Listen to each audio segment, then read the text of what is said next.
Hi மக்களே, welcome to my channel. இன்றைக்கி நம்ம சேனலில் என்ன பார்க்க போகிறோம்னு பார்த்தீங்கன்னா, வேர்க்கடலை சட்னி எப்படி செய்யலான்னு பார்க்கலாம் வாங்க. இதுக்கு தேவையான பொருட்கள்: வேர்க்கடலை, பொட்டுக்கடலை, 2 க்ரீன் சில்லி எடுத்துருக்கோம், கொஞ்சமாக இஞ்சி, ஒரு பல் பூண்டு, சின்ன பிஞ்ச் புளி. இப்போ நம்ம கடாய் ரெடியாக இருக்குது. அதில் பார்த்திங்கன்னா நம்ம செக்கு எண்ணெய் ஆட் பண்ணியிருக்கோம்.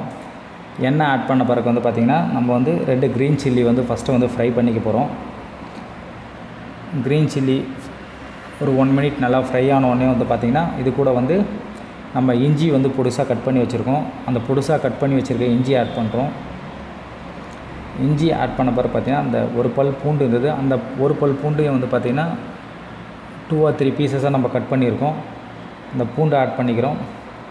பூண்டை ஆட் பண்ண பிறகு பார்த்திங்கன்னா நம்ம வேர்க்கடலை ஆட் பண்ண போகிறோம். நெக்ஸ்ட்டு பார்த்திங்கன்னா வேர்க்கடலை ஏன் நம்ம இந்த டைப்பில் ஃப்ரை பண்ணுறோன்னு பார்த்திங்கன்னா, நார்மலாக ஃப்ரை பண்ணோம் அப்படின்னா ஒரு மாதிரி கருக்குன ஸ்மெல்லு வரும். அந்த தோல்லாம் ரிமூவ் பண்ணுவோம்.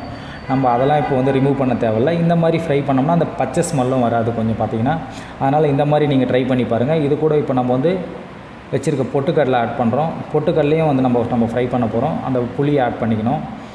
இதில் எல்லாத்தையும் ஆட் பண்ண பிறகு ஒரு 2 மினிட்ஸ் நல்லா ஃப்ரை பண்ணிவிட்டு நம்ம இப்போ ஆற வைக்க போகிறோம்.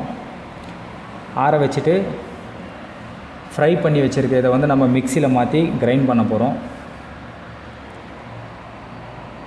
மிக்சியில் மாற்றியாச்சுங்க. மிக்சி ஜாருக்கு மாற்றின பிறகு பார்த்திங்கன்னா இது கூட கொஞ்சம் சால்ட் ஆட் பண்ணிக்கிறோம். நம்ம சால்ட் ஆட் பண்ணிவிட்டு ஒரு 2 மினிட்ஸ் கிரைண்ட் பண்ணுறோம். கிரைண்ட் பண்ண பிறகு பார்த்திங்கன்னா கூட தேவையான அளவு தண்ணி ஆட் பண்ணியிருக்கோம்.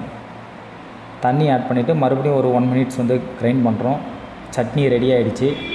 இப்போ நம்ம ஒரு பவுலுக்கு ட்ரான்ஸ்ஃபர் பண்ணுறோம். சட்னியை பவுலுக்கு ட்ரான்ஸ்ஃபர் பண்ணியாச்சுங்க. பவுலுக்கு ட்ரான்ஸ்ஃபர் பண்ண பிறகு பார்த்திங்கன்னா சட்னி தாளிக்கிறதுக்காக நம்ம தனியாக ஒரு பவுலில் தாளித்து ரெடி பண்ணி வச்சுருக்கோம். எண்ணெய், கடுகு, கருவேப்பிலை எல்லாமே தாளித்து ரெடியாக இருக்குது பேனில். இந்த தாளிச்சதை நம்ம சட்னியாக கூட ஆட் பண்ணியாச்சு.